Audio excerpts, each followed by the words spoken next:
La 33e édition du grand rendez-vous du football africain s'est terminée dimanche dernier sur la victoire historique du Sénégal face à l'Égypte.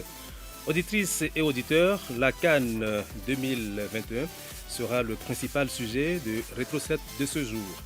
L'organisation de la compétition, la qualité du jeu proposé par les équipes, l'arbitrage, les atouts du vainqueur, les grands perdants, les révélations du tournoi et les récompenses individuelles seront au menu du débat de ce matin. Ce n'est pas tout. Nous dirons également un mot du football togolais dont la dernière participation à la CAN remonte à 2017. C'est bien cela. En 2017, si le temps le permet, nos invités aborderont également certains des événements de l'actualité de cette semaine au Togo, comme les abus sexuels en milieu hospitalo-universitaire et les coûts prohibitifs des communications. Nos invités ce matin sont Aimé Ekpe, un homme bon, directeur de publication du journal L'équipe sportive et le rédacteur en chef de l'hebdomadaire Le Flambeau des démocrates, Magloire Teko. Bonjour et bienvenue à toutes et à tous, chers confrères. Je vous remercie d'avoir accepté notre invitation. Les pelouses des stades qui ont abrité la CAN 2021 ont cessé d'être martyrisées depuis dimanche dernier.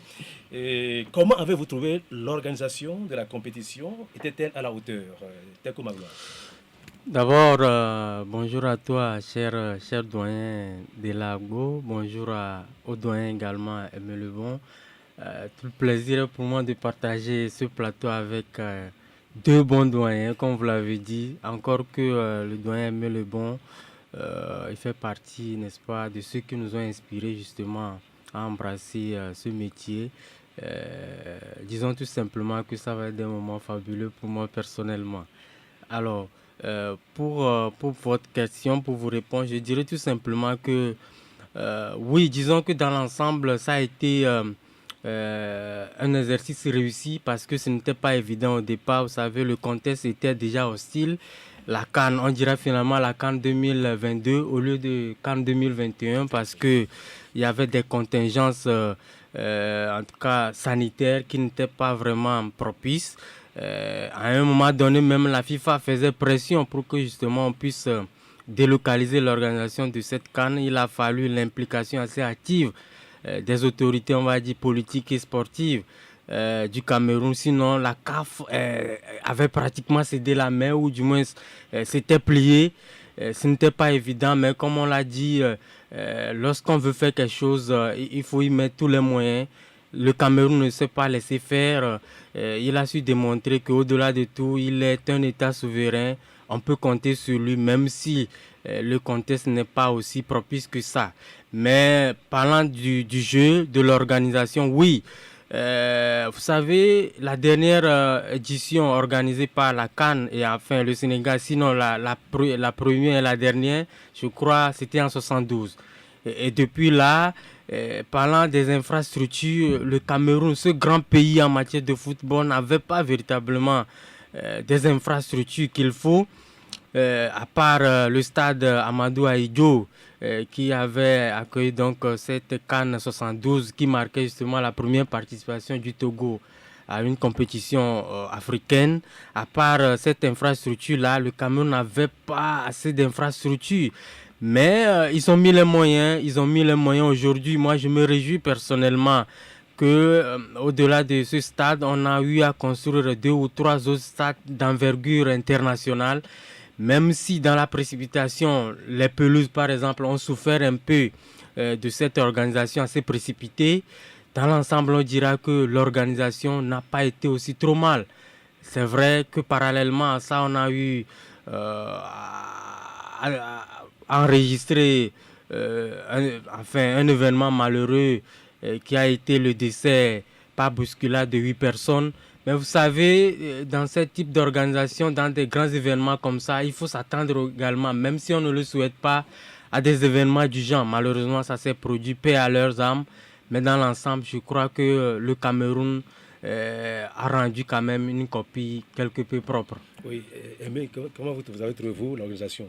Je parle juste de l'organisation de la compétition. Oui, je crois que, enfin, je commencerai d'abord par vous dire bonjour, Non, mon grand frère est là, à mon jeune frère Magloire également, et puis à tous les auditeurs et à toutes les auditrices qui nous écoutent actuellement à travers Radio Victoire FM.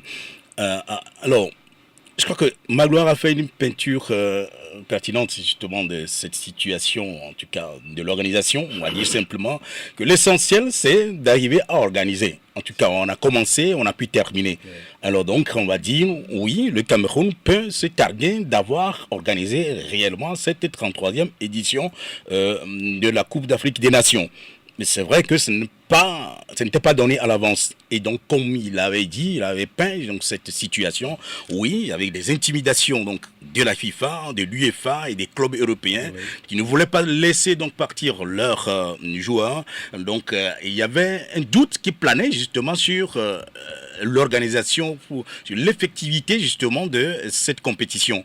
Mais il faut dire que, bon, le Cameroun, avec son chef d'État, en tout cas, on va dire peut-être la diplomatie qui a été mise en avant, mais aussi la CAF a joué un grand rôle. Parce que, quand on dit, si la CAF dit non, si la CAF a été convaincue par la FIFA et l'UEFA, la compétition n'aurait pas lieu. Ça, c'est clair.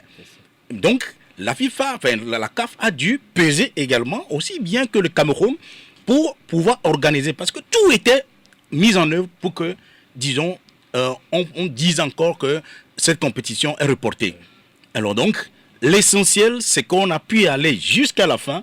Et je peux dire que si on a pu aller, c'est que, bon, ok, passablement, ou d'une manière acceptable, bon, l'organisation a été faite. On va tout à l'heure arriver sur les détails. Le Cameroun aurait investi pas moins de 500 milliards de francs CFA dans l'organisation, les infrastructures et l'aménagement du territoire. Et on sait que le Cameroun est en proie à des actes de violence de la part de ceux qui sont appelés les ambazoniens. Et l'on craignait donc des attentats lors de la compétition, mais rien de cela n'est arrivé. Donc c'est quand même encourageant. Oui, très encourageant, mais on va dire aussi que c'est aussi le côté charmant aussi de la chose. C'est-à-dire que quand vous avez un problème à l'interne, on se dit quand l'intérêt du pays est en jeu, eh bien on met de côté nos divergences et on résout d'abord. On essaye donc de voir ce côté. Parce que si, par exemple, Paul Biya n'est plus président de la République camerounaise, il y a un autre qui viendrait. Voyez-vous? Si c'est l'opposition qui arrive au pouvoir, mais il faut qu'il y ait quelque chose à gérer. Alors donc, je crois que quand ça arrive à un certain niveau, il faut qu'on puisse taire les divergences et qu'on puisse faire face à l'essentiel, à cet intérêt-là. Je crois que, oui, mais organiser une CAN, ce n'est pas seulement pour le plaisir de Paul Biya, mais c'est pour tous les Camerounais. Et je crois que c'est ça qui a prévalu et pour que, justement, on ait pu mettre en veilleuse certaines rivalités, certaines hostilités et pour aller à l'essentiel, c'est-à-dire organiser, et vous avez dit tout à l'heure, plus de 500 milliards de francs. On parle même jusqu'à 800 milliards, ça dépend. On ne peut pas avoir l'exactitude, en tout cas ailleurs on pourrait l'avoir, mais en Afrique c'est un peu difficile d'avoir le chiffre exact. Mais c'est colossal justement. Et vous avez vu donc ce sacrifice que tous les Camerounais ont fait pour en arriver là. Alors si on doit commencer à entendre parler d'attentats, mais c'est tout le Cameroun qui va être embrasé encore une fois. Je crois que l'essentiel a été fait. On a sauvé ce qui peut l'être. Oui, je ne sais pas si... L'organisation a essuyé certaines polémiques, notamment sur les pelouses qualifiées de champs de patates, vous en avez parlé tout à l'heure, et surtout à propos des tests Covid. Aucun joueur camerounais n'a été atteint par ce mal, disait-on, et qui frappait mystérieusement, surtout les adversaires du Cameroun. Ces polémiques étaient-elles justifiées? Oui, justifiées, je dirais compréhensibles dans la mesure où aucun joueur camerounais justement n'était testé positif au Covid, mais quand on prend par exemple une équipe... frappait en masse ses adversaires. Exactement. Quand on prend par exemple le cas des îles Comores où une douzaine de joueurs ont été testés positifs. Dont tous les gardiens. Dont tous les gardiens. Et justement, c'est l'une des phases qui sont restées à jamais dans la mémoire collective justement de cette édition. Donc c'est dire donc que c'est compréhensible, c'est polémique, mais à vrai dire, comme les uns et les autres l'ont expliqué, c'est du ressort de la CAF et de ses différents bras opérationnels. Ces côtés, je ne crois pas qu'on pourrait forcément accuser le Cameroun sur ce plan. Mais toujours est-il que on a constaté cela lorsqu'il s'agissait pour le Cameroun de jouer contre un adversaire que le fait devient flagrant. Donc c'est tout à fait normal et humain ces polémiques-là qui ont enflé. Mais à la fin, je crois que on a dû dépasser cette étape-là pour se concentrer uniquement sur le jeu. Oui, mais moi je crois que c'était plutôt curieux. Bon, curieux que jusqu'à la fin on n'ait pas détecté un seul Camerounais donc testé positif. Curieux que ce soit toujours les adversaires donc du Cameroun qui soient disons déclarés positifs. Ça c'est une curiosité. Bon, alors on se pose beaucoup de questions par rapport à cela. Comment on en est arrivé là? Mais heureusement, c'est la CAF qui a, disons, mis en place la structure qui devrait gérer ce côté sanitaire. Oui.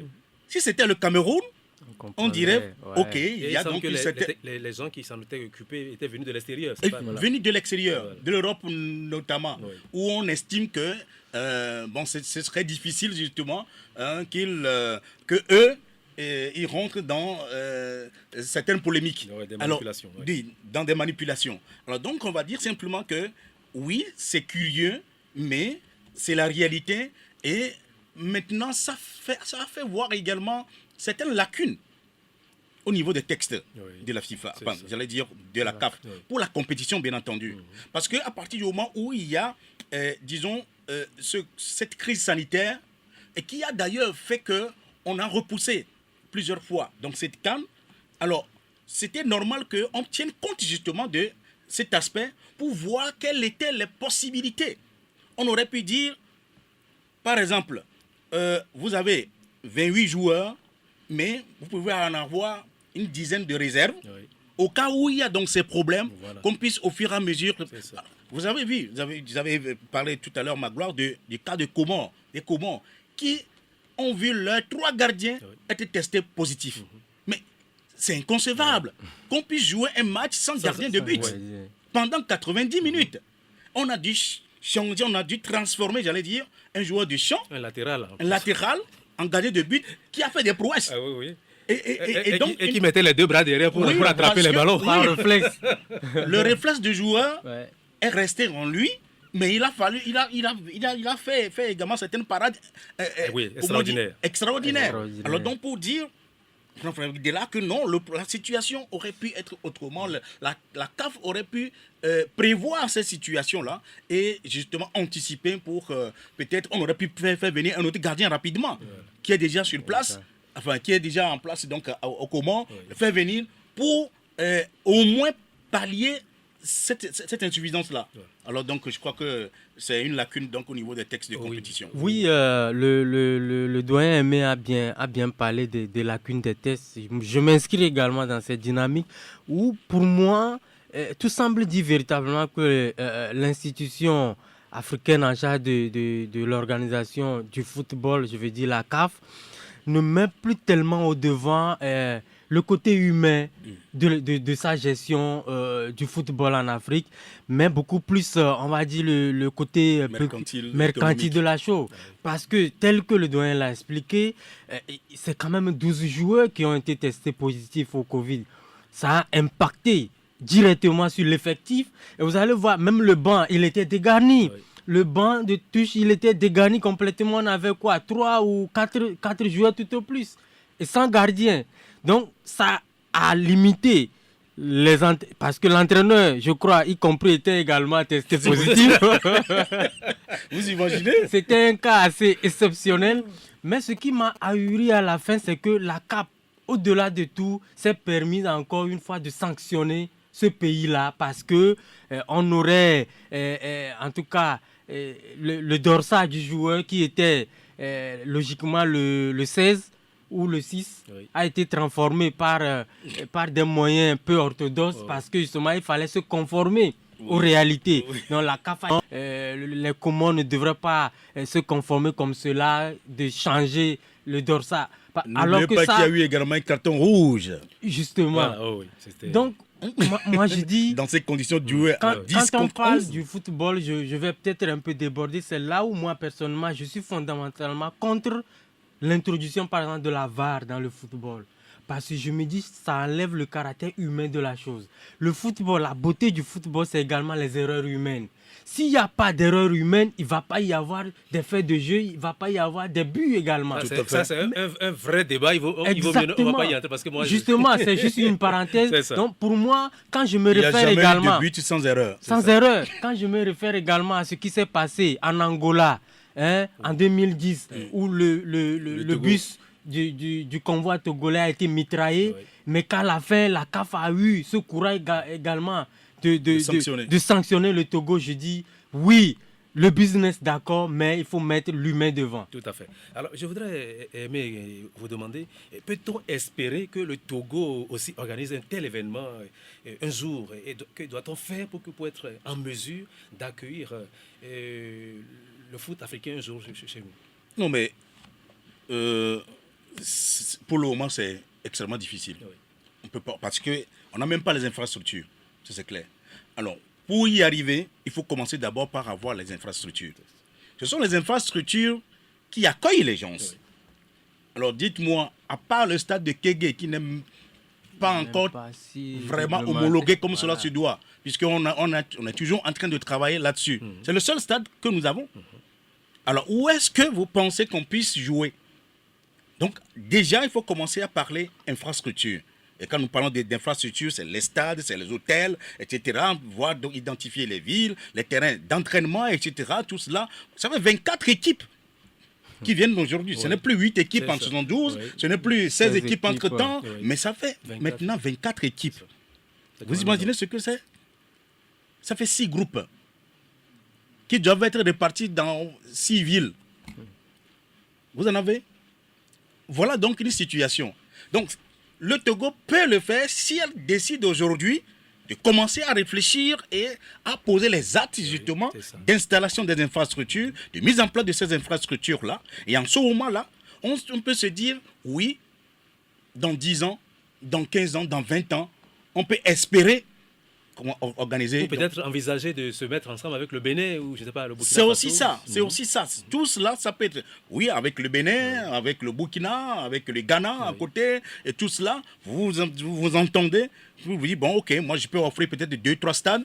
Bon, vous allez offrir donc les autres stades. Oui. Bon, maintenant, oui, je peux identifier donc certaines villes où je peux avoir certaines infrastructures hôtelières. Il y a tout un pan de la chose. Vous savez, le Cameroun a commencé à imaginer cette possibilité depuis 2012. Mais est-ce que le Cameroun était prêt pour organiser la CAN en 2019? Non. C'est ça. Le Cameroun n'était pas prêt en 2019. On a dû faire un glissement. Le terme était bien choisi à l'époque. Ce fameux terme de glissement. Alors, pour 2021 et 2021, c'est finalement en 2022 qu'on a pu jouer ça. Et encore, il a fallu que la CAF fasse le gendarme derrière le Cameroun. Vous imaginez? Avec tout autant de moyens financiers, avec, disons, tout ce qu'on a connu, tout ce qu'on a entendu autour donc de l'argent volé par-ci, etc. Mais voilà. Mais le Togo, pour en arriver, il faut déjà commencer à envisager cela et à faire une projection. Voilà. On peut le faire. Voilà. Maintenant, un mot sur la qualité du jeu. Magloire, comment avez-vous trouvé la qualité du jeu et des équipes qui se sont produites au Cameroun? Est-ce qu'on peut dire que le niveau est maintenant le niveau que nous avons? Ça peut nous permettre d'espérer voir une équipe africaine franchir enfin les quarts de finale de la Coupe du Monde. Je crois que c'est un débat assez profond. Dans l'ensemble, on dira... Il y a eu, n'est-ce pas, certaines équipes qui nous ont véritablement éblouis. Et bizarrement, c'est des équipes qu'on peut se permettre de qualifier de petites équipes jusqu'alors sur le continent, qui nous ont émerveillés par la qualité de jeu qu'ils ont produite. Mais dans l'ensemble, je dirais c'est un jeu moyen. C'est un jeu moyen. Et c'est un peu paradoxal dans la mesure où actuellement, on peut se targuer en tant qu'Africain que la majorité, n'est-ce pas, des championnats européens, en tout cas, doivent leur standing, la qualité de jeu qu'ils ont, la cote qu'ils ont, grâce à majorité, ou du moins en plus grande partie, aux joueurs africains. Mais on se rend compte que oui, la CAN, elle s'est très bien déroulée, comme je l'avais dit, en matière d'organisation, ça a été une réussite. Mais je n'ai pas été tellement satisfait par rapport au fond de jeu, la qualité de jeu à laquelle on s'attendait. Je ne l'ai pas vu, que ce soit l'Égypte, que ce soit le Sénégal, véritablement, oui, le Sénégal, à un moment donné, je me dis que c'est l'accumulation de toutes ces qualités humaines, de l'expérience que qu'est-ce que je dis, le Cameroun? Non, je parle du Sénégal. Le Sénégal a dû puiser, n'est-ce pas, dans sa baissière d'expérience pour pouvoir sortir la tête de l'eau. Sinon, dans l'ensemble, les grandes équipes qu'on connaît sur le continent africain m'ont presque déçu. On va tout à l'heure arriver au grand perdant. Mais par contre, j'étais satisfait par rapport aux jeux produits par la Gambie, par exemple, les îles Comores et la Guinée équatoriale. Mais dans l'ensemble, on peut dire, oui, le football africain a cette qualité-là depuis. Maintenant, si on n'arrive pas à atteindre un certain niveau donné au niveau de la Coupe du Monde, je me dis que c'est aussi la résultante d'une mauvaise organisation de notre part. Mais si aujourd'hui où le football est devenu pratiquement une science, où l'organisation est scientifique et méthodique, si on y met du sérieux, je crois qu'il est quand même grand temps. Si le Sénégal, après tant d'années d'échecs au portillon, n'est-ce pas, de cette CAN, a réussi à glaner cette coupe parce qu'on a dû mettre à la portée des joueurs ce qu'il faut, je crois qu'on peut aussi espérer que prochainement à la Coupe du Monde, on peut encore graver un échelon en matière d'étape de la compétition. Oui, par rapport à la qualité du jeu produit lors de la dernière CAN. Non, mais moi je crois qu'il y a une progression au fil des ans. Ce que nous avons vécu en 2019, par rapport à ce que nous avons eu donc cette année 2022 ou pour la CAN 2021, je crois qu'il y a toujours quelque chose de plus qu'on gagne. Magloire a parlé tout à l'heure de cette petite équipe-là. Mais il faut dépasser ça maintenant. Il n'y a plus de petites équipes en football. Ce qualificatif n'est plus... Ce qualificatif est dépassé. Oui. Toutes les nations se valent. Oui. Ces équipes des Comores, de la Gambie, on les a vus passer à Lomé. Oui. Ils nous ont martyrisés. Ils nous ont battus. Humiliés. Oui, c'est bon. Martyriser, c'était déjà grand. Alors, donc, je veux dire que ces équipes n'ont fait que montrer le visage que nous, on connaissait déjà par ici au Togo. Oui. Où ils avaient fait montre donc d'une certaine sérénité, d'une certaine progression dans les jeux, d'une certaine rationalité, d'une certaine sérénité, en tout cas, à tous les pas. Oui, mais moi, ce que je cherche maintenant à savoir, c'est la question que je pose, est-ce que le niveau d'ensemble, le niveau de jeu produit, permet d'espérer de voir une équipe africaine franchir enfin les quarts de finale du mondial? Ça peut arriver. Oui, je crois que... Mais c'est une question d'organisation interne. Le problème, c'est que les pays africains sont souvent victimes d'une organisation interne. Quand vous prenez le Sénégal a tout pour aller en demi-finale ou en finale de la Coupe du Monde. Mais il y a au moins 19 joueurs sénégalais qui étaient donc à la CAN dernière, 19 joueurs qui jouent dans les grands championnats en Europe, dans les 5 majeurs. Ça veut dire que si vous avez des joueurs qui évoluent dans ces clubs-là, c'est que, naturellement, vous avez le niveau du mondial. C'est ça. Maintenant, il y a quelque chose qui se passe au niveau de l'organisation interne. Et peut-être du mental aussi, peut-être. Le mental, naturellement, le mental y est. Ça. Et le Sénégal a pu gagner parce que, justement, ils ont pu réussir à vaincre ce côté mental.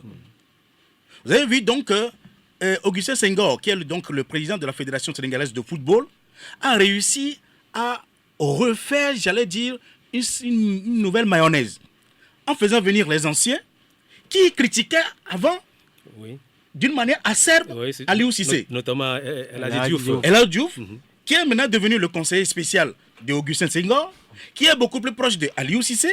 Vous avez également d'autres joueurs, notamment Halidou Fadiga, qui est également des conseillers.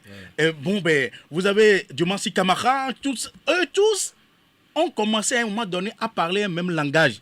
Il faut que le Sénégal, il faut que le Sénégal. Et c'est ça qui a aidé le Sénégal. Vous voyez que le Sénégal avait commencé d'une manière timide, absolument. La compétition. Les premiers matchs n'étaient pas vraiment convaincants. Les matchs de poule, un but seulement. Un but en 3 matchs.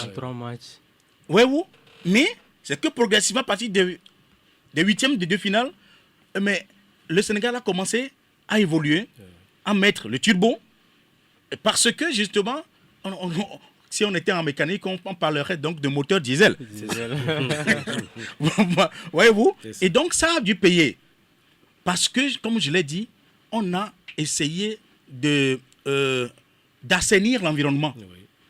Et lorsque vous arrivez à essayer à assainir l'environnement, ça déteint sur les résultats de l'équipe. Parce qu'il n'y a plus de stars. Parce que vous savez, avant, ça ne marchait pas pour le Sénégal depuis quelques années parce que tout le monde arrivait avec un ego. Moi, je joue à Liverpool. Moi, je joue à Naples. Moi, je joue à Chelsea. Moi, je joue. Alors, donc, tout le monde avait, disons cette Starmania qui l'amène.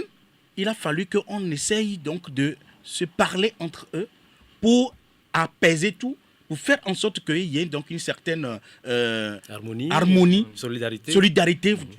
Vous me prêtez les mots juste.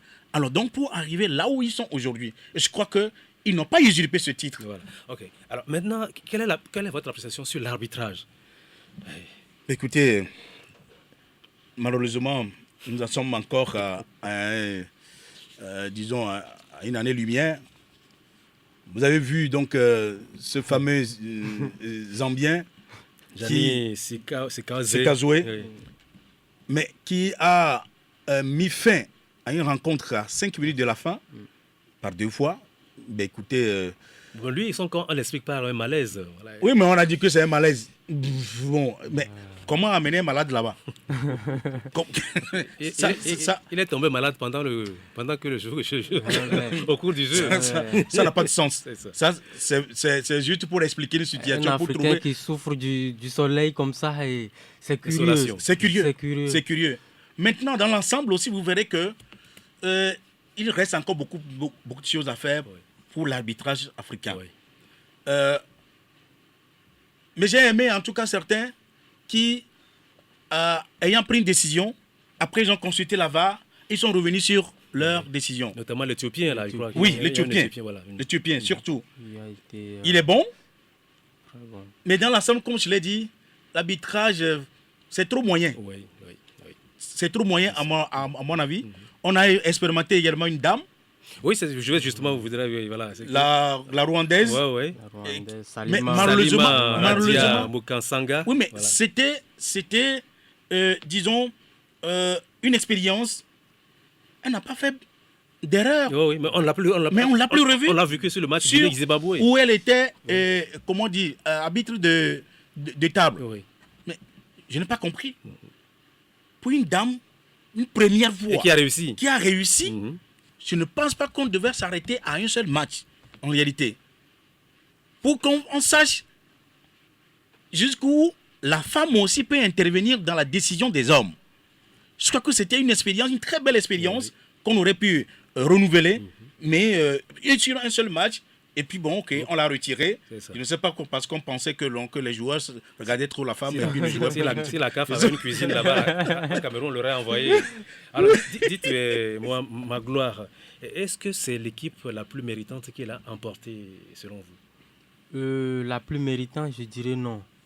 Mais comme le doyen Aimé l'a dit, le Sénégal n'a pas usurpé son titre. La plus méritante, ça voudra dire que peut-être le Sénégal a produit plus de jeux, peut-être le Sénégal a écrasé la compétition, peut-être le Sénégal a amené des joueurs qui ont un standing plus élevé que les autres nations. Je dis non, le Sénégal en fait, il est arrivé comme le Sénégal qu'on connaît, sauf que le travail qui a été fait cette fois-ci, c'est un peu côté mental, comme le doyen Aimé l'a dit. Le Sénégal avait ses joueurs déjà en 2019. Lors de la dernière édition, ils avaient pratiquement la même ossature qui était là. Maintenant, je crois qu'entre 2019 et 2022, il y a eu un travail de fond qui a été fait. Nous avons tout ce qu'il faut techniquement pour y arriver, mais qu'est-ce qui fait que nous échouons toujours, n'est-ce pas, à la porte? Et c'est la résultante de ce travail-là qui a été la consécration du Sénégal aujourd'hui. Et donc, moi, je pense que c'est véritablement une bonne leçon de leadership, de management que le Sénégal est en train de donner à toute la nation africaine, comme quoi on peut beau avoir les moyens de sa politique, mais si on n'a pas une vision claire, on ne se met pas dans la posture qu'il faut pour pouvoir atteindre les objectifs escomptés. On peut beau se débattre, mais on n'arrivera jamais. Et donc aujourd'hui, ce que nous pouvons dire, c'est que oui, c'est depuis quelque temps déjà je crois que le doyen Aimé l'a également dit, les joueurs, on en a de niveau international pour faire de belles prestations à la Coupe du Monde. Mais c'est beaucoup plus l'organisation qui fait défaut chez nous. Ce qui fait que on a, par exemple, le Sénégal avait eu des joueurs comme Henri Camara, des joueurs comme Khalilou Fadiga, El Hadji Diouf. Je crois que la prestance sur le terrain impressionnait même beaucoup plus que ce que, par exemple, Sadio Mané fait. Mais aujourd'hui, Sadio Mané a peut-être fait une équation entre faire du beau jeu et être réaliste sur le terrain. Et ça, c'est côté technique. Maintenant, côté organisationnel également, c'est peut-être la baguette magique là que M.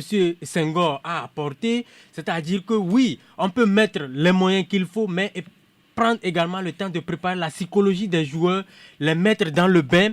Ce n'est pas forcément l'argent qui amène les joueurs à se décupler sur le terrain dans ce genre de compétition, parce que l'argent, ils en ont déjà dans leur club.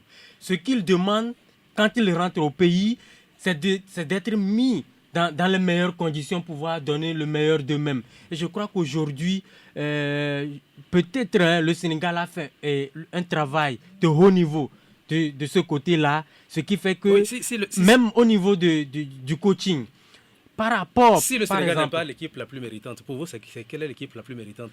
Quelle est l'équipe qui aurait dû emporter? Mais vous savez, nous sommes en football où 1 + 1 ne font pas toujours 2, malheureusement. Ça se joue sur de petits détails. Sinon, on ne comprendrait pas pourquoi l'Algérie, par exemple, tenant du titre, puisse quitter la compétition au premier tour. Ça n'a pas de sens. Techniquement, ça ne peut pas s'expliquer. Mais ça voudra dire que soit ils sont arrivés avec un excès de confiance, ou alors des égos surdimensionnés, ou alors au niveau du staff même, il y a eu quelque chose qui n'a pas marché. C'est tout ceci, la constellation de tout ceci qui a fait que ça a capoté. C'est pour vous dire que en football, c'est tout un ensemble qui consacre la réussite. Oui, Magloire, je voudrais franchement que vous me répondiez à ma question. Pour vous, ce n'est pas le Sénégal l'équipe la plus méritante. Alors, quelle est l'équipe? Je dis pas forcément la plus. Elle a gagné, le Sénégal a gagné la compétition. C'est qui la plus méritante? La plus méritante, je ne peux pas le dire. Mais je dis comme... Non, je suis sérieux. En football, c'est peut-être ça se joue sur de petits détails. Oui. Et je dis ce petit détail-là, le Sénégal, là peut-être. Sinon... la plus méritante, honnêtement, comme je l'ai dit, même si le vocabulaire est désuet aujourd'hui, on parlait hier de petites équipes. Moi, si on parle du jeu sur le terrain, pour moi, l'équipe méritante serait peut-être les Comores, la Guinée équatoriale. Voilà, c'est ce que voilà. Je voulais. Voilà. Ou la Sierra Leone ou le Cap-Vert, pourquoi pas. Voilà. Mais pour vous, est-ce que c'est l'équipe la plus méritante qui a remporté la compétition? Oui. Oui, pour la simple raison que c'est vrai que avant la compétition, il y avait des favoris. Oui. Le Sénégal faisait partie de ces favoris-là. Les autres sont... Il y avait l'Algérie, oui. Il y avait l'Égypte, il y avait la Côte d'Ivoire, oui. Il y avait le Cameroun en tant que pays organisateur, etc. Oui, voilà. Bon, voilà, donc autant, par rapport à leur pedigree, oui. Par rapport à leur effectif, alors on dirait que, bon oui, parmi ces pays-là, on devait avoir obligatoirement le vainqueur. Voilà. Bon, maintenant, je comprends mon jeune frère Magloire, qui a été séduit par le jeu donc de ces petites équipes entre griffes. Oui, de ces pays dits petits. Voilà. Voilà. Mais ça ne s'arrête pas seulement, disons, au beau jeu. vous savez, on joue avec 24 équipes et le chemin est long. Et il faut justement se préparer pour. Voyez-vous? Et donc, comme je l'ai dit, Sénégal faisant partie de ses favoris, je ne suis pas étonné que ce soit le Sénégal qui remporte le trophée parce que je sais qu'il avait tous les atouts pour y arriver. Et donc là, il parlait de toute l'organisation. J'avais parlé déjà de toute l'organisation. Ça serait incompréhensible que le Sénégal ne gagne pas ce trophée. Oui. D'abord, étant donné qu'il était allé en finale, déjà à la dernière édition, en 2019, voyez-vous, le minimum qu'on puisse lui demander, c'est... Au classement mondial, c'est la première nation africaine. En Afrique, depuis quelques temps déjà. Oui.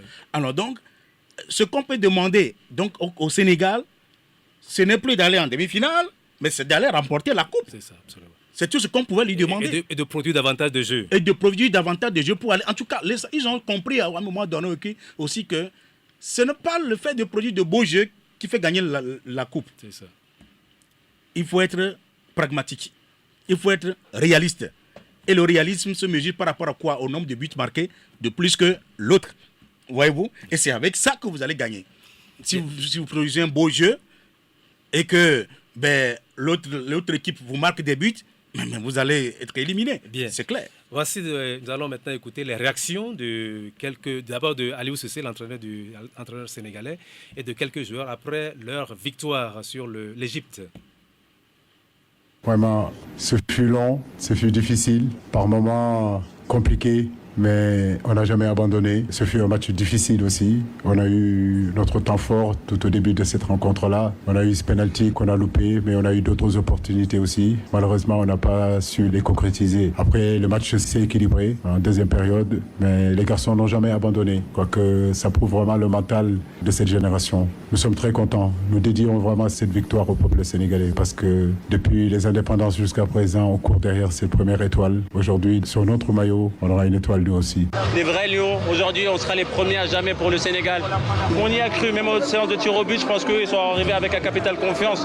Je pense que leur objectif, c'était ça, d'arriver au tir au but et pour pouvoir gagner. Et voilà, nous aussi, on arrivait aussi avec notre capital confiance. On savait qu'on était capable de le faire. On s'est bien entraîné sur les tirs au but et aujourd'hui, on peut être très content. C'était notre objectif, c'était mon objectif. Quand j'ai fait ma première sélection avec le Sénégal, pour moi, c'était gagner la CAN et aller à la Coupe du Monde. On est parti à la Coupe du Monde et voilà, maintenant on a gagné notre première CAN avec le meilleur gardien du monde qui nous a fait gagner. On l'avait dit à Dakar qu'on voulait absolument gagner. Mais on l'a tenu dans un coin de notre tête, on est très humble aujourd'hui, on peut être très très content. Ce qui a fait la différence, quand j'ai raté le premier penalty, tous mes coéquipiers étaient venus vers moi. Sadio, tu as raté, mais écoute, on s'en fout, nous sommes l'équipe. On perd ensemble, on gagne ensemble. Avant d'aller tirer le dernier penalty, vous voyez les images, tout le monde était venu vers moi. Qu'est-ce qui t'ont dit? Et je pense que ça, c'est ce qui a fait la différence. Parce que ça m'a donné tellement de motivation et j'étais plus concentré que jamais. Ils sont venus tous, on va te bénir, viens, on va te bénir. Tout le monde était venu, moi, ils étaient tous joyeux. Je vois leur visage, je pense que c'est ça qui m'a donné plus de motivation. J'étais le dernier tireur, ça a été choisi par le coach, ils ont choisi et j'étais le dernier tireur. Depuis même 2017, vous voyez, j'étais toujours le dernier tireur. Et je pense que ce trophée aujourd'hui, je vois le peuple sénégalais, ils ont beaucoup souffert, tout le monde, mais personnellement, ce trophée, moi je le dis à Aliou Cissé, ce monsieur, il mérite tout. Quand j'ai tiré le penalty et j'ai raté, j'ai déjà pensé immédiatement à Aliou Cissé. L'accueil des héros sénégalais a été monstrueux. Les joueurs et les membres de la délégation, au total 60 personnes, ont été décorés. Ils recevront aussi chacun 50 millions de francs CFA, un terrain de 200 mètres carrés à Dakar et un autre de 500 mètres carrés dans la nouvelle ville de Diamniadio. Alors, pour certains, ces primes sont faramineuses, tandis que d'autres trouvent que c'est insuffisant. Alors, vu d'ici, c'est énorme et cela pourrait amener des parents à avoir des rêves de footballeurs pour leurs enfants, n'est-ce pas, Magloire? Oui, tout à fait. Moi, je ne pense pas que ce que le Sénégal, en tout cas, a réservé à ses vaillants fils lions de la Teranga, je ne crois pas que ça soit de trop. Pour moi, si on peut encore faire plus que ça m'enchanterait. Parce que, comme vous le savez, c'est quand même la première fois que ces jeunes-là ont décroché cette étoile tant recherchée dans le ciel africain, dans le ciel du football africain pour le Sénégal. Et ces jeunes ont réussi, n'est-ce pas, à faire cela. C'est tout à fait normal que tout le Sénégal se lève comme un seul homme, qu'on l'a vu la dernière fois, pour leur rendre hommage. Et même, vous avez vu, c'est ça aussi la beauté du foot. Toute la classe politique s'est retrouvée, le président de la République entouré des opposants, déjà à l'aéroport pour accueillir leur héros.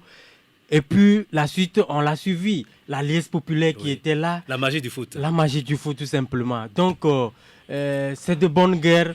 J'apprécie à sa juste valeur les hommages rendus aux joueurs par le peuple sénégalais. C'est naturellement des déclics pour d'autres également qui pensent qu'aujourd'hui, on doit dépasser cette étape de cette matière, ou du moins ce courant de pensée qui croit que le football, c'est juste pour se distraire. Oui, c'est pour se distraire, mais aujourd'hui, le football, au-delà de la science qu'il est devenu, c'est pratiquement, ça fait partie des modèles économiques de toute nation, de tout pays, des pays qui savent là où ils veulent aller, mise également sur le football parce que c'est vrai, on ne va pas trop s'attarder sur les retombées économiques, mais je crois que c'est également un déclic, c'est un signal fort que quand on mise dans le football, on peut en récolter également les fruits en retour. Mais l'accueil et les primes accordées aux joueurs, l'encadrement. Ben, je crois que c'était extraordinaire. Vous imaginez, ils étaient annoncés à 13h à Dakar. Ils sont arrivés pratiquement au soir. Oui. Le chef de l'État, revenu plus tôt d'Addis Abeba, oui. les attendait donc à l'aéroport, entouré donc de toute la classe politique. Oui. Vous voyez le signal qu'on donne, Oui. comme ça, à travers ça, oui, que c'est une affaire nationale. Oui, absolument. Et ça, c'est le football. Et il faut aussi féliciter le président Macky Sall, enfin le pouvoir, et qui a accepté d'accueillir les opposants qui étaient... Qui les a fait venir, qui les a invités. Et les opposants, il faut les féliciter aussi d'avoir accepté. D'avoir accepté. Oui. C'est aussi ça. Il est arrivé dans sa toge aussi de président de l'Union africaine. C'est ça. Voyez-vous, oui. et qui accueille justement ces héros. Hein. Il leur a dit, avant de partir, allez au Cameroun en lion féroce et revenez en lion de la Teranga avec le trophée. Oui. Voyez-vous, Voilà. l'image que ça donne. Et on a mis quoi, 7 heures de temps pour parcourir 15 km. Oui. Ah oui. C'est-à-dire le monde fou qu'il y avait dans les rues de Imaginez de Dakar. donc le monde fou qu'il y avait dans les rues pour juste voir passer le cortège. Oui. 7 heures de temps. On va dire que c'est de la folie. Mais c'est ça, est-ce que ça ne peut pas se passer ici? Voilà donc autant d'interrogations qu'on a. Et je vous avais déjà dit que depuis 2019, ils ont commencé déjà à faire un travail par rapport à cela. En essayant de réduire les égos, en essayant justement de colmater les brèches et en essayant également de se parler, de se dire certaines vérités pour que tout le monde puisse être au même niveau. Vous avez vu donc Aliou Cissé, entraîneur local depuis bientôt 7 ans. Voyez-vous, ça veut dire quoi? Il y a la continuité. Il y a la continuité, il y a la patience. C'est ça. Il y a la patience. Il y a la patience surtout. Oui. Ça fait bien sûr la 3e fois que le Sénégal est allé en finale. Les 2 premières fois, il les a perdus. 2002, 2019. 2002 et 2019. Et on s'est dit, attention, cette 3e fois, on doit la voir. Voilà, mais justement, euphorique, le président Macky Sall a demandé à Aliou Cissé de conduire le Sénégal pour atteindre les demi-finales du mondial c'est 2022 2022. Cette année même. Cette année. Voilà. Et À au partir de Qatar. novembre, oui. Alors, sauf que le Sénégal devra d'abord se qualifier. Enfin, et cela passera par un barrage fin mars, un match contre qui? Contre l'Égypte toujours. Contre l'Égypte, justement. Mais voilà. Cela risque d'être vraiment saignant. Oui, mais vous imaginez, Macky Sall, qu'est-ce qu'il peut encore demander? J'ai déjà ce qu'il faut, mais je veux encore plus. Il faut aller de l'avant. Il faut aller de l'avant. Il faut monter. Mais c'est vrai que, en disant atteignez la demi-finale, ça passe pas d'abord ces barrages Oui. qui vont être livrés contre Le perdant de la finale. le perdant de la finale, les pharaons. Ça va être chaud, hein, Magloire, Ça va n'est-ce être pas? un va être match très chaud. à coup près. Hmm. Donc, entre les deux, en aller-retour, Oui. en tout cas, ça va être joué l'aller, c'est au Caire. le retour à Dakar. Alors imaginez cette tension qui va exister donc entre ces deux sélections où l'Égypte va vouloir prendre revanche. Vous avez vu, dans le match, il y a un match où il y a plutôt des matchs. Alors, dans cette finale, il y avait bien sûr Sadio Mané et Mo Salah. Il y avait les gardiens. Il y avait les gardiens. Oui. Gabaski et Mendy. Et Edouard Mendy. Vous avez vu que...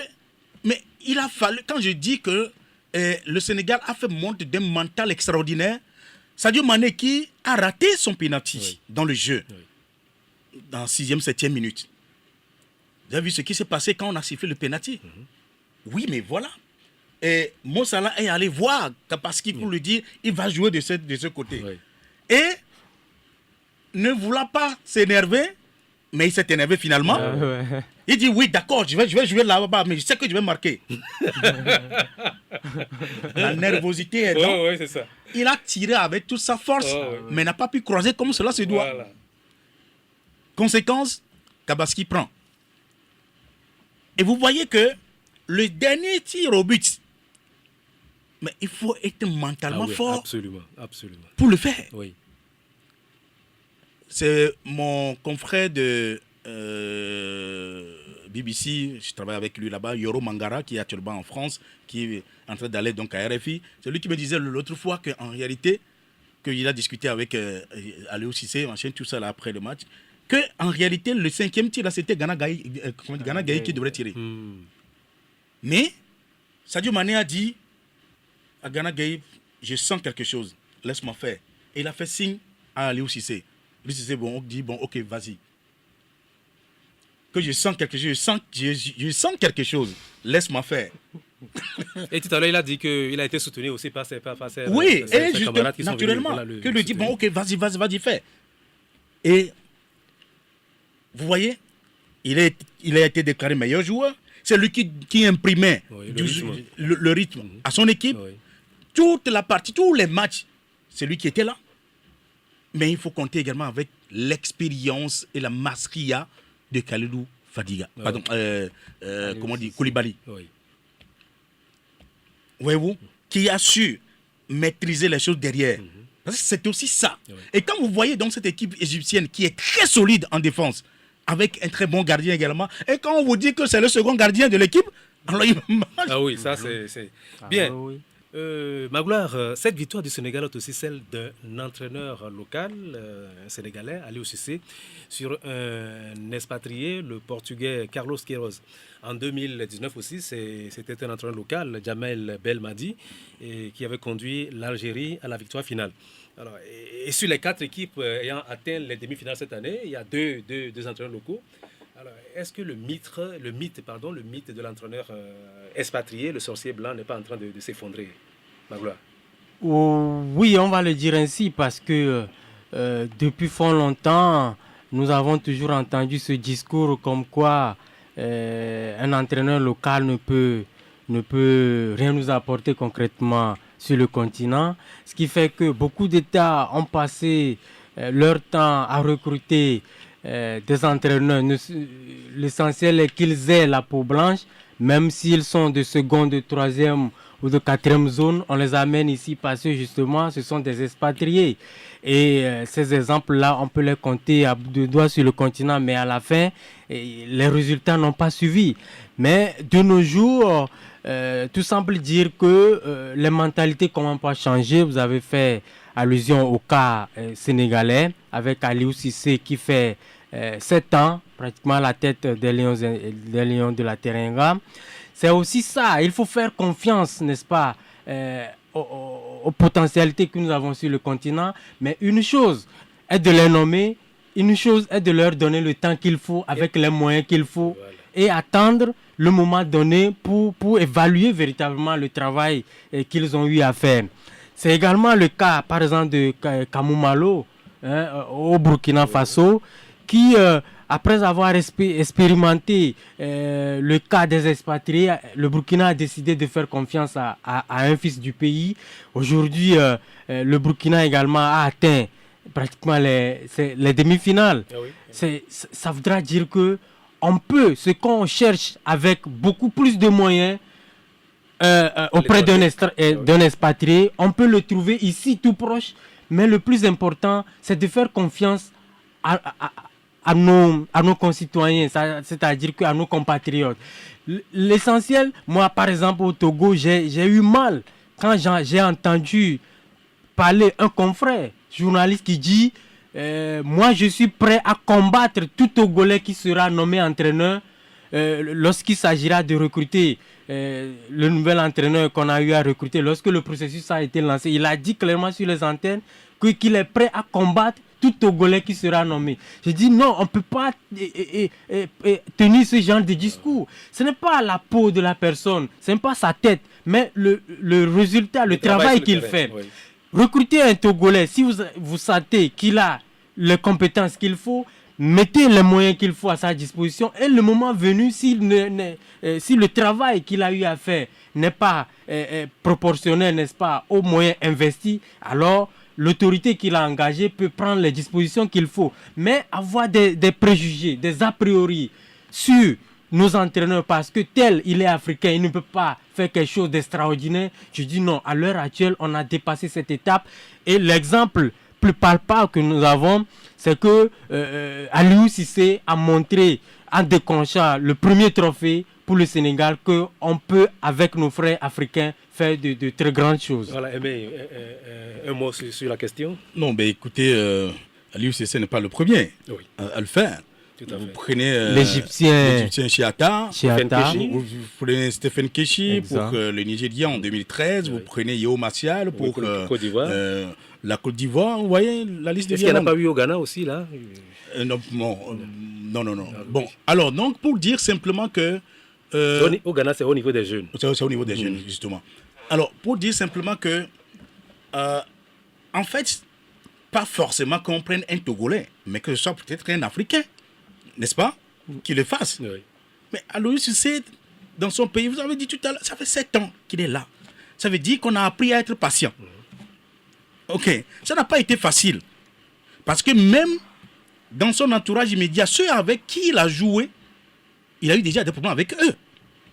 Et pourtant, c'est Aliou Cissé qui était leur capitaine quand ils étaient encore sur le terrain, en train de mouiller le maillot. Quand ils ont atteint en 2002 la finale, c'était avec Aliou Cissé qui était capitaine. Voyez-vous, tout ce staff, c'était un latéral terrible. Oui. Avec Habib Bey, avec Elaï Diouf, avec Halilou Fadiga, Henri Camara, Pape Bouba Diop, Omar Daf. Omar Daf, tous là. Ils étaient tous là. Voyez-vous. Mais quand on a pris un d'entre eux, les autres ne sont pas d'accord. Et c'est ça l'esprit africain. Alors qu'en réalité, il devait y avoir une certaine solidarité. Ok? C'est une certaine solidarité mécanique d'ailleurs. Mais on a tout de suite voulu combattre celui-là. Mais, je vous dis, il a fallu que Senghor et l'État sénégalais acceptent, n'est-ce pas, maintenir Aliou Cissé en place, pour faire le travail et pour essayer d'assainir l'environnement. Et ça, ce n'est pas facile à faire non plus. Mais vous avez cité le cas du Burkina Faso, avec Kamou Malo, mais qui est un commissaire de police à la retraite. À la retraite. Ça, moi, je l'apprends. C'est un commissaire de police. C'est un commissaire de police à la retraite. Alors, qui a pris entre-temps le club des forces armées, où il a fait donc ses preuves.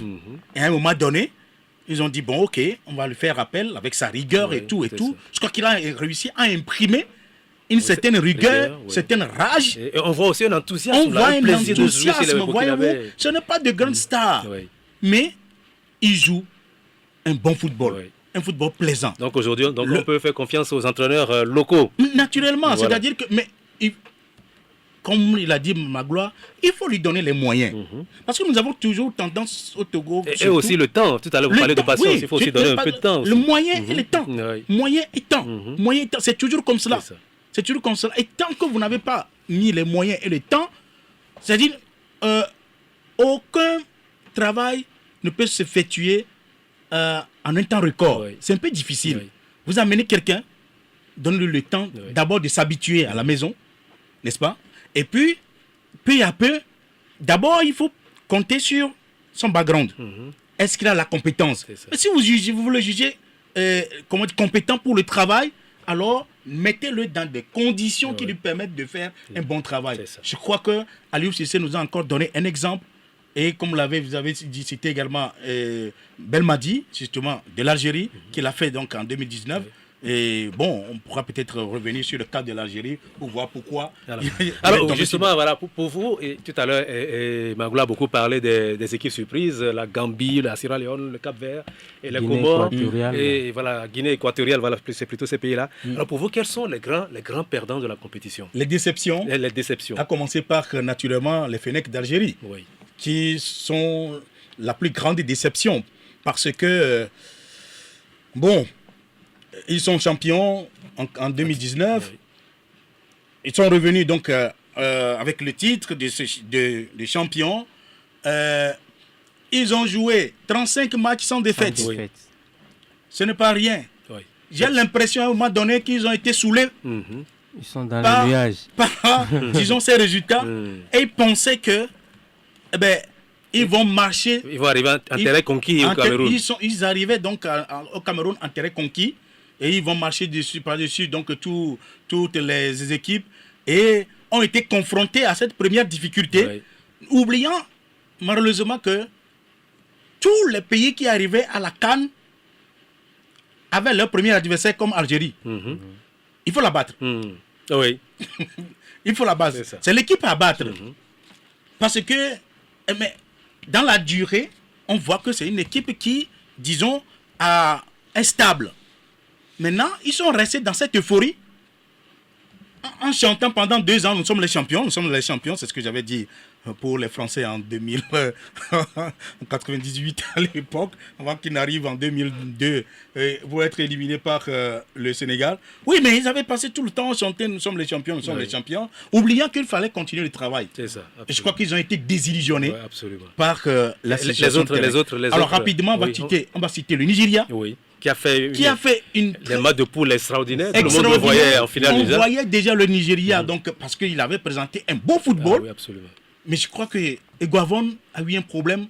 Devant la Tunisie, sa tactique avait été mise à rude épreuve. Où les 2 couleurs ont été bloqués et c'est fini. Il n'a jamais réussi à trouver donc une solution. Il y a la Côte d'Ivoire dans une moindre mesure. Mais je dis dans une moindre mesure parce que la Côte d'Ivoire avait rencontré en 8e de finale l'Égypte, et qui était déjà, comment on dit, un grand. Et donc difficile c'est compréhensible également que la Côte d'Ivoire soit éliminée. Et d'ailleurs, la suite, c'est que l'Égypte est arrivée jusqu'en finale. Bon, alors, qu'est-ce qu'on peut dire encore? Le Ghana. Oui, voilà, l'autre déception, c'est le Ghana. Le Ghana qui a eu, disons, un problème interne depuis quelques temps. Le Ghana n'arrive plus à produire le jeu qu'on lui connaît. Tout tourne autour des Aéou et tous les problèmes tournent également autour de ces deux. Et quand André Ayew est grippé, c'est toute l'équipe qui est malade. Et la preuve, il a reçu un carton rouge et c'est fini. L'équipe est en partie. Le Mali, qui a une très belle équipe. Le Mali, depuis quelques temps, on le voyait toujours dans les quarts, demi-finales, mais bon, surprise, il n'a pas pu évoluer comme cela se doit, mais je crois que ils sont restés à leur place, on va dire d'une manière ou d'une autre. Voilà donc les grandes déceptions que moi je peux citer par rapport à cette compétition. Oui, on va aller rapidement parce qu'on est déjà en retard. Là. Le meilleur joueur, on a dit Sadio Mané. Le meilleur gardien, Edouard Mendy. Est-ce que vous êtes d'accord avec ces choix-là? J'avais fait ce débat avec un confrère entre-temps. Honnêtement, je crois que Edouard Mendy, il a été sacré meilleur gardien, mais je crois que c'est une consécration de tout le tournoi qu'il a fait. C'est-à-dire que on a mis dans le panier Si le Sénégal gagne, par exemple, on considère que Edouard Mendy a joué une part importante dans la victoire du Sénégal du premier match jusqu'au dernier, même s'il n'a pas démarré la compétition pour cause de, je crois, Covid. Maintenant, et le débat se fait par rapport au gardien égyptien Gabaski, qui a été phénoménal. Nous tous, on a été d'accord. Mais posons-nous les bonnes questions. Gabaski, il a été merveilleux, mais il a fait combien de matchs en tout?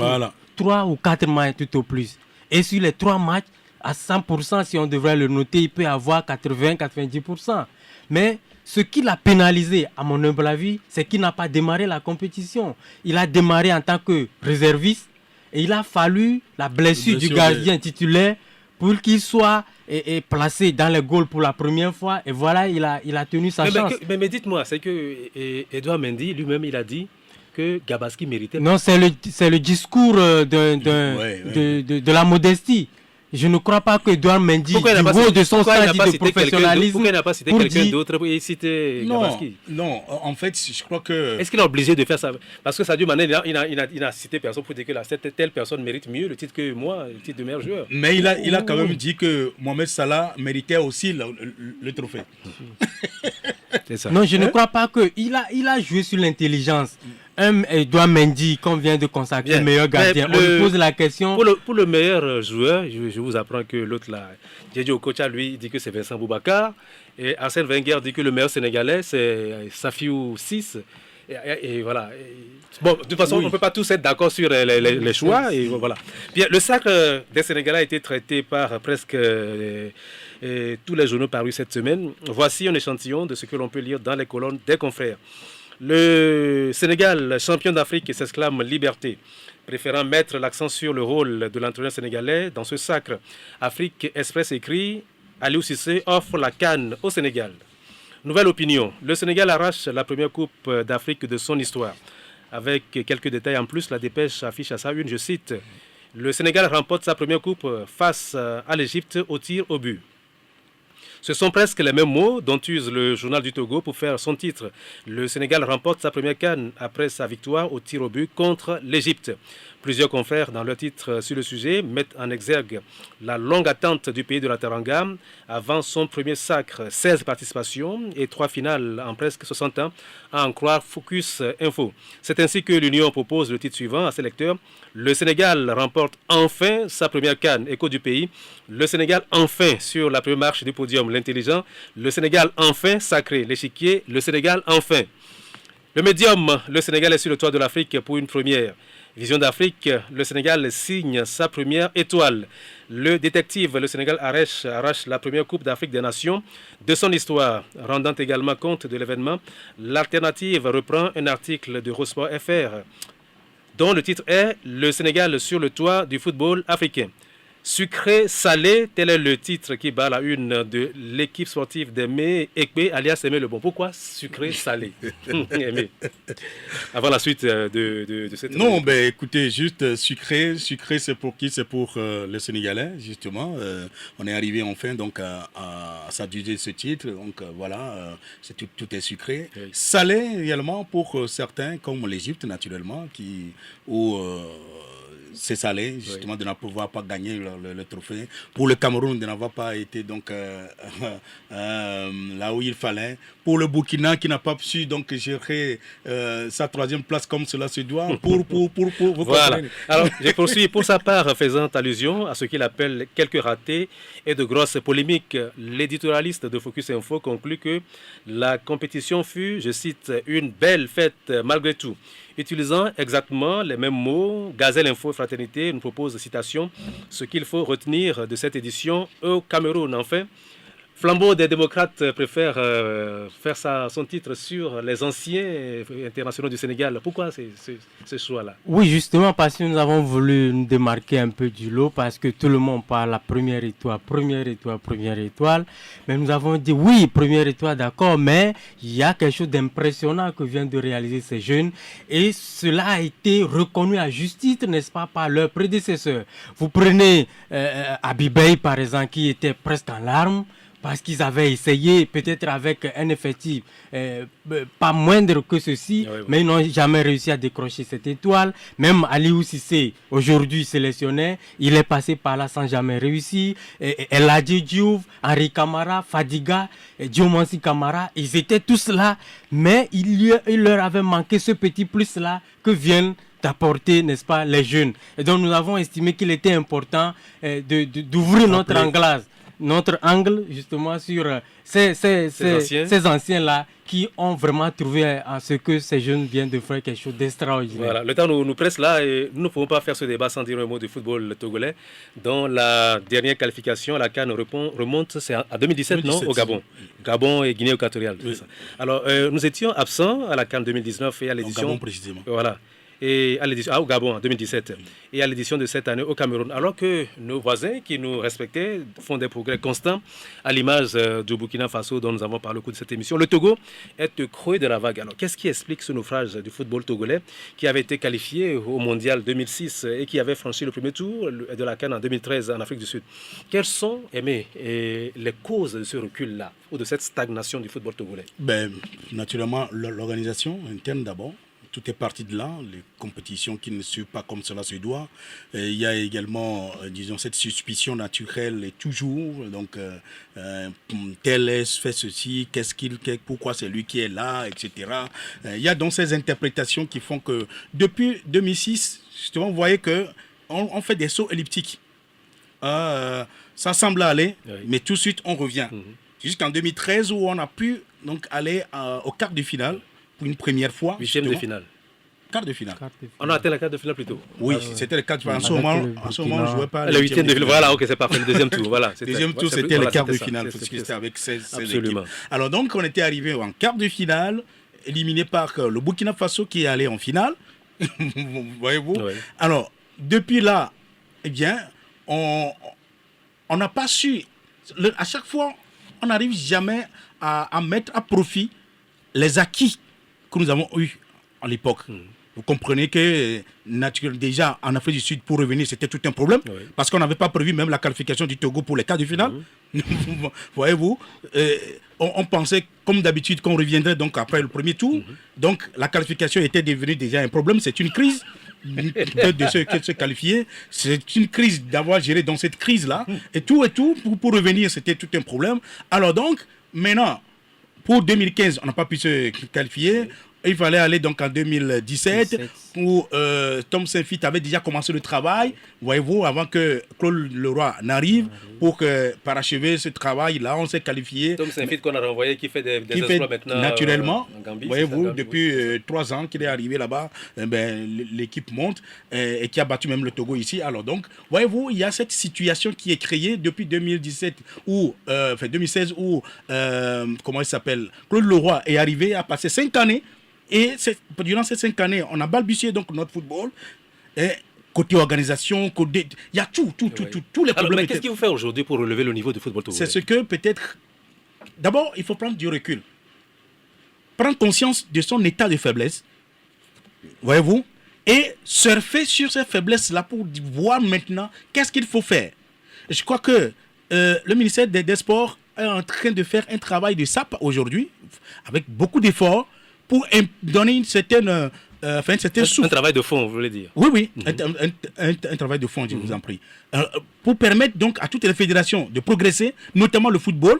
Et vous avez vu que le recrutement de Paolo Duarte a commencé à donner ses fruits. On a mis à profit les 4 derniers matchs là pour s'aguerrir, pour lancer une phase de reconstruction. Et maintenant, il faut rester sur, disons, cette dynamique. Parce que déjà, si avec ces 4 matchs, on se dit, oh, nous sommes déjà arrivés, ce serait grave.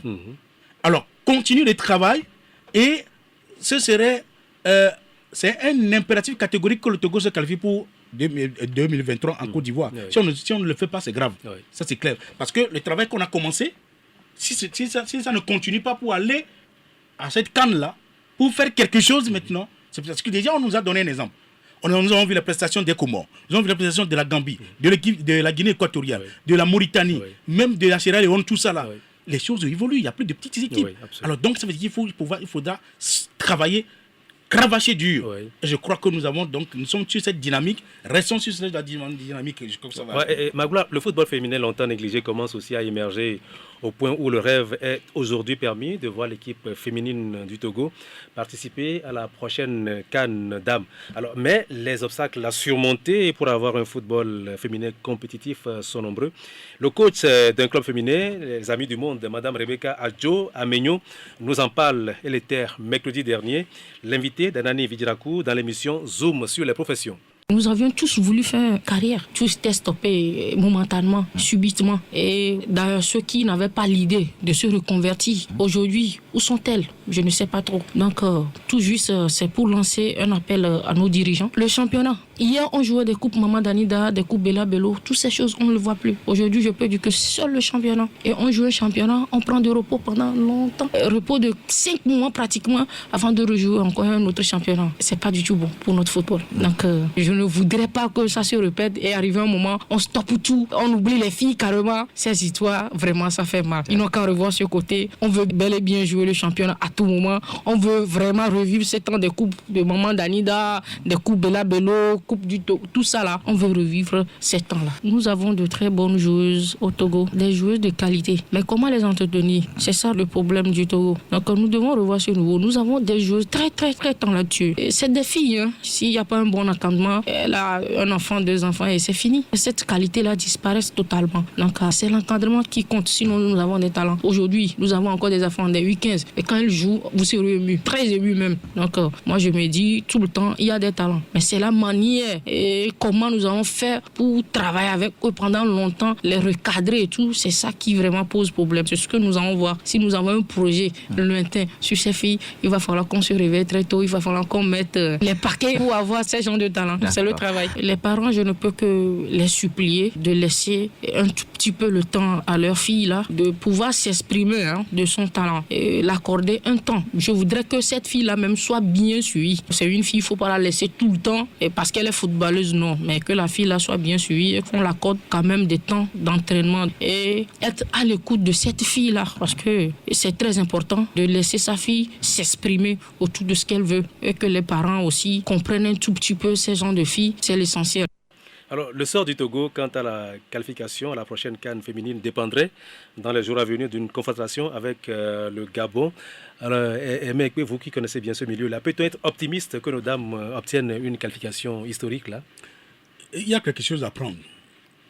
Il faut juste mieux s'organiser, mieux travailler.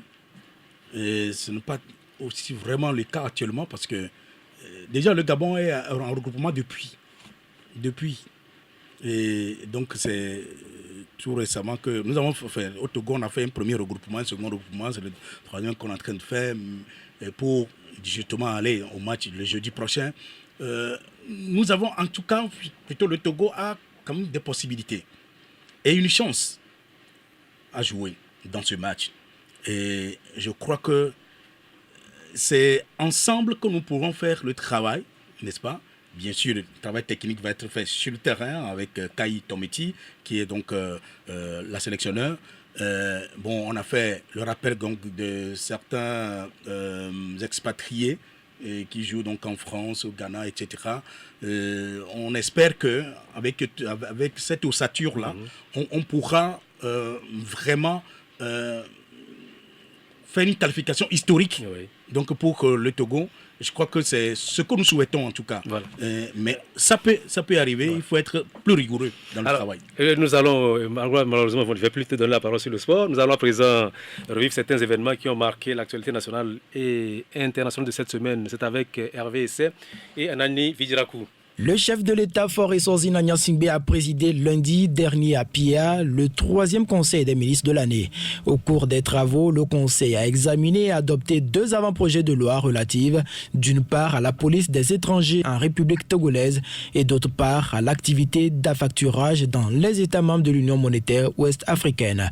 Le conseil a également examiné et adopté 3 projets de décret, dont celui portant création, organisation, composition et fonctionnement du conseil consultatif foncier. Le ministère délégué de l'enseignement technique et de l'artisanat a procédé à Socodé ce mardi au lancement officiel de la semaine de l'enseignement technique et de la formation professionnelle.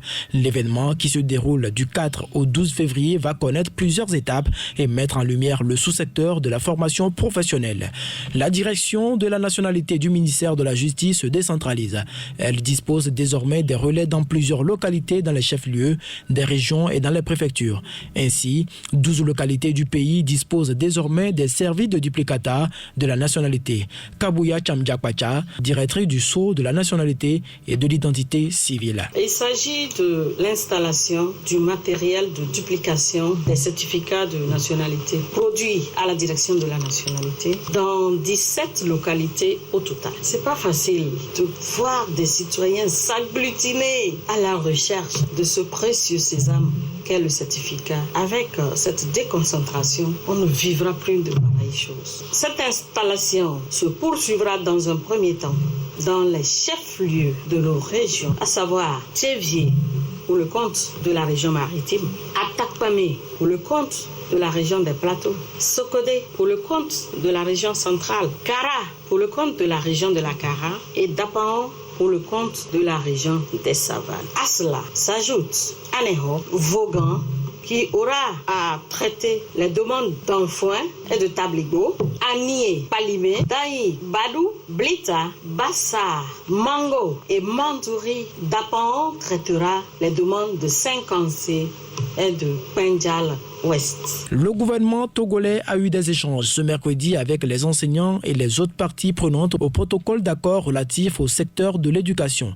Au cours de la rencontre, le gouvernement dit prendre acte des constats et des conclusions formulées par le comité de suivi et d'évaluation de l'accord. Sur la question de la gratification exceptionnelle, le ministre togolais en charge du dialogue social Jibé Bahara et son collègue des enseignements primaires, secondaires, techniques et de l'artisanat ont annoncé l'allocation d'un crédit exceptionnel d'un montant de 5 milliards de francs CFA qui couvrira la période du 1er janvier 2021 au 31 décembre 2025. Et puis, le syndicat des praticiens hospitaliers du Togo s'informe part en guerre contre le harcèlement sexuel en milieu hospitalo-universitaire et compte à protéger ces femmes qui s'engagent dans ce secteur très difficile de la santé qui rassemble plusieurs acteurs civils, militaires, religieux et universitaires.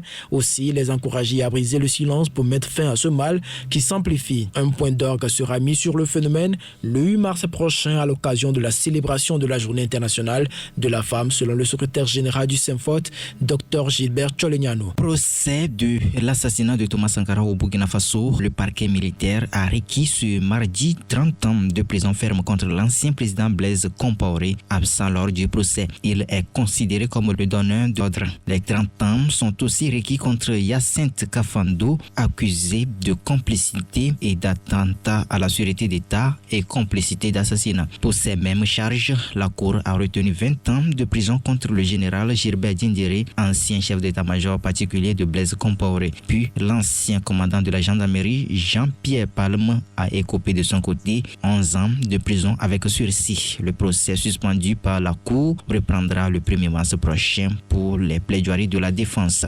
Incident mortel ce mardi dans le nord du Bénin. Une embuscade attribuée au groupe terroriste dans le parc transfrontalier W, partagé entre le Niger, le Bénin et le Burkina Faso, a fait 9 morts selon le bilan officiel donné jeudi par les autorités béninoises. Pour l'heure, l'attaque n'a pas été revendiquée. Maltraitance d'animal, l'international footballeur français Kurt Zouma a été sanctionné ce mercredi par son club anglais West Ham. Le club lui a infligé une amende de 300 000 €, soit environ plus de 196 millions de francs CFA. Cette sanction fait suite à une vidéo montrant le joueur français en train de frapper son chien. Dans la foulée, ses chats lui ont été retirés et l'équipementier Adidas a rompu son contrat avec lui. Le sélectionneur de l'équipe de France de football Didier Deschamps, de son côté, a jugé l'attitude de Kurt Zouma inadmissible et intolérable. Et puis, Jeux olympiques d'hiver de Pékin 2022 en Chine. Ces Jeux démarrés le 4 février et ce jusqu'au 20 février 2022 se déroulent sur fond de neige artificielle, boycott diplomatique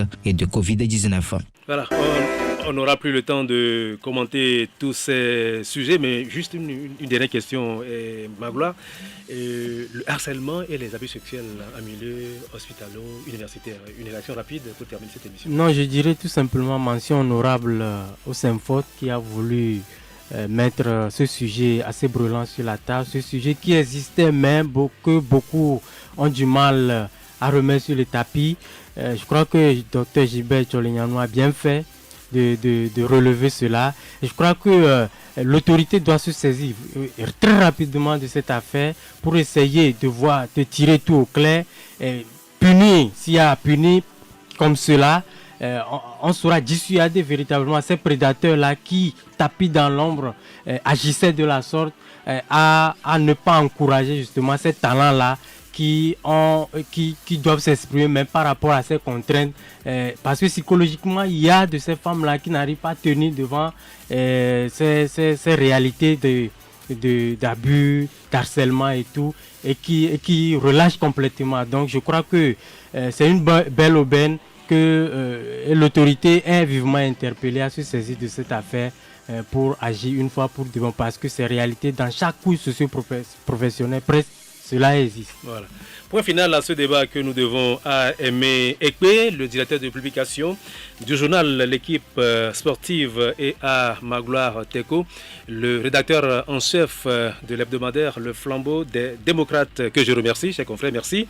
Auditrices et auditeurs de Victoire FM, recevez les sentiments de gratitude de toute l'équipe de Rétro 7 qui vous donne rendez-vous samedi prochain, si Dieu le veut. Excellent week-end à toutes et à tous. Au revoir.